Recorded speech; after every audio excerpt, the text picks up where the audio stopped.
हिंदी कहानी एक दिन की बादशाहत। कहानी है जिलानी बानो की। आरिफ, सलीम, चलो फ़ौरन सो जाओ।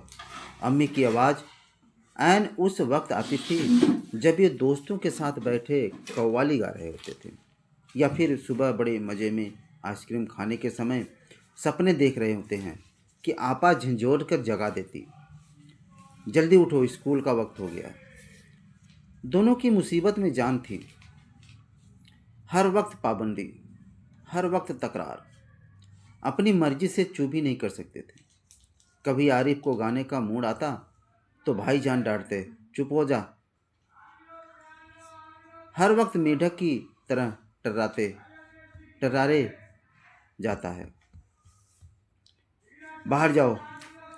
तो अम्मी पूछती है, बाहर क्यों गए? अंदर रहते हैं तो दादी चिल्लाती है, मेरा दिमाग फटा जा रहा है शोर के मारे।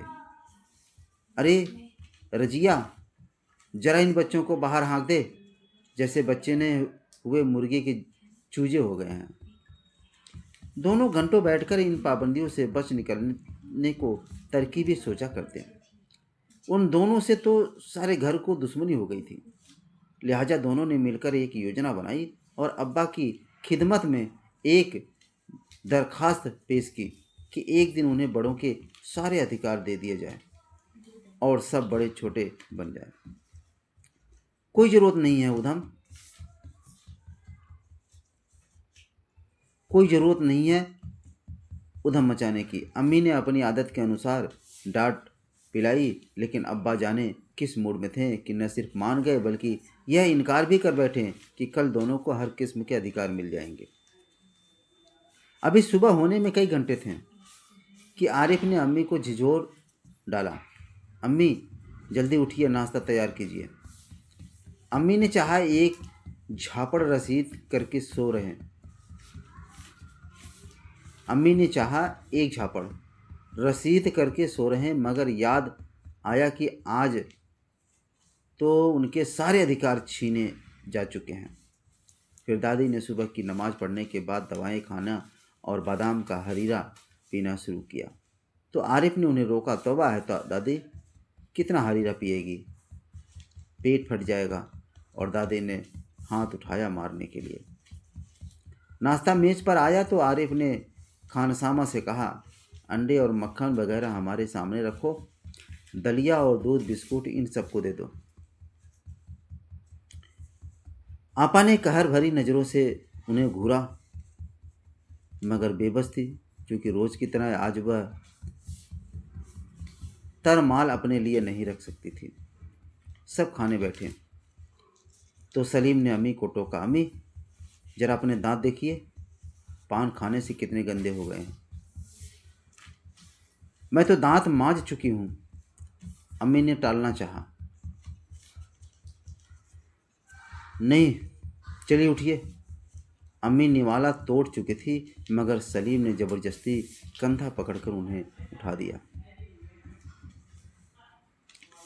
अम्मी को गुसल खाने में जाते देखकर सब हंस पड़े, जैसे रोज सलीम को ज़बरदस्ती भगा के हंसते थे। फिर वह अब्बा की तरह मुड़ा, जरा अब्बा की गद देखिए, बाल बढ़े हुए हैं, सेव नहीं की, कल कपड़े पहने थे और आज इतने मैले कर डाले। आखिर अब्बा के लिए कितने कपड़े बनाए जाएंगे? यह सुनकर अब्बा का हंसते हंसते बुरा हाल हो गया। आज ये दोनों कैसी सही नकल उतार रहे थे सबकी, मगर फिर अपने कपड़े देखकर वह सचमुच शर्मिंदा हो गए।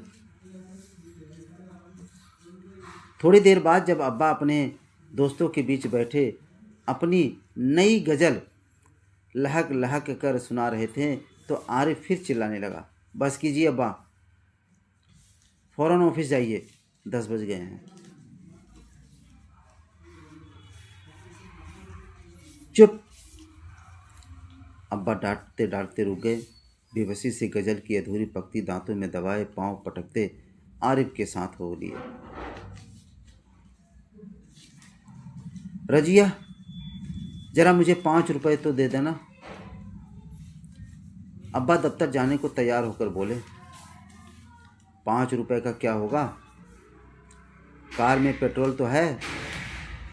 आरिफ ने तुनक कर अब्बा जान की नकल उतारी, जैसे अब्बा कहते हैं कि इकन्नी का क्या करोगे, जेब खर्च तो ले चुके हैं।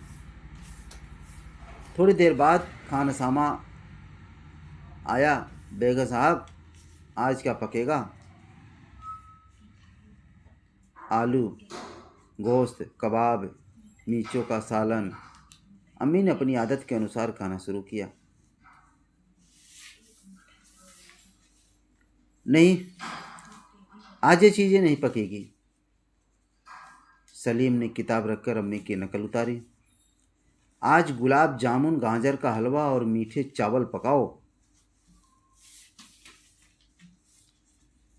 लेकिन मिठाइयों से तो रोटी कैसे खाई जाएगी। अम्मी किसी तरह सब्र न कर सकी। जैसे हम रोज सिर्फ मिर्चों के सालन से खाते हैं, दोनों ने एक साथ कहा। दूसरी तरफ दादी किसी से तू मैं किए जा रही थी। ओफ, दादी तो शोर के मारे दिमाग पिघलाए दे रही है। आरिफ ने दादी की तरह दोनों हाथों में सिर थाम कर कहा। इतना सुनते ही दादी ने चीखना चिल्लाना शुरू कर दिया कि आज ये लड़के मेरे पीछे पंजे झाड़ के पड़ गए हैं। मगर अब्बा के समझाने पर खून का घुट पी कर रह गई। कॉलेज का वक्त हो गया है तो भाईजान अपनी सफ़ेद कमीज को आरिफ सलीम से बचाते हुए दालान में आए। अम्मी, शाम को मैं देर से आऊँगा, दोस्तों के साथ फिल्म देखने जाना है। खबरदार, आरिफ ने आंखें निकालकर उन्हें धमकाया। कोई ज़रूरत नहीं फिल्म देखने की, इम्तहान करीब है और हर वक्त सैर सपाटों में गुम रहते हैं आप। पहले तो भाईजान एक करारा हाथ मारने लपके, फिर कुछ सोच कर मुस्कुरा पड़े। लेकिन हुजूर अली दोस्तों के साथ खाकसार फिल्म देखने की बात पक्की कर चुके हैं, इसलिए इजाज़त देने की मेहरबानी की जाए। उन्होंने हाथ जोड़ के कहा।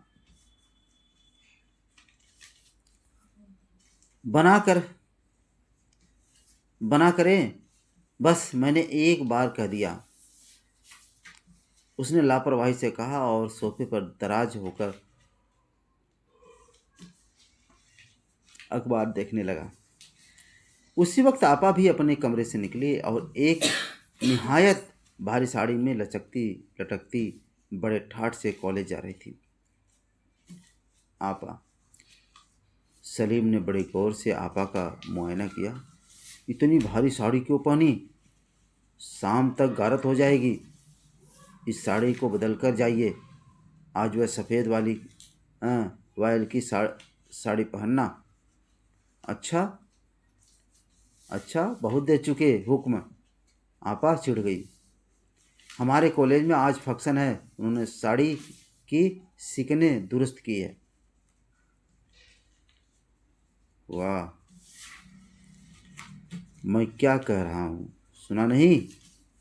अपनी इतनी अच्छी नकल देखकर आपा शर्मिंदा हो गई और बिल्कुल इसी तरह तो वह आरिफ और सलीम से उनकी मनपसंद कमीज उतरवाकर निहायत बेकार कपड़े पहनने का हुक्म लगाया करती है।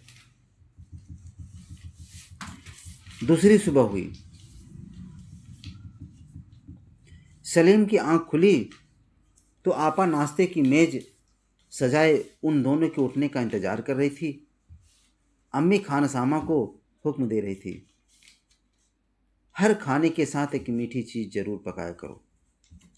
अंदर आरिफ के गाने के साथ भाईजान मेज का तबला बजा रहे थे और अब्बा सलीम से कह रहे थे कि स्कूल जाते वक्त एक चवन्नी जेब में डाल लिया करो, क्या हर्ज है।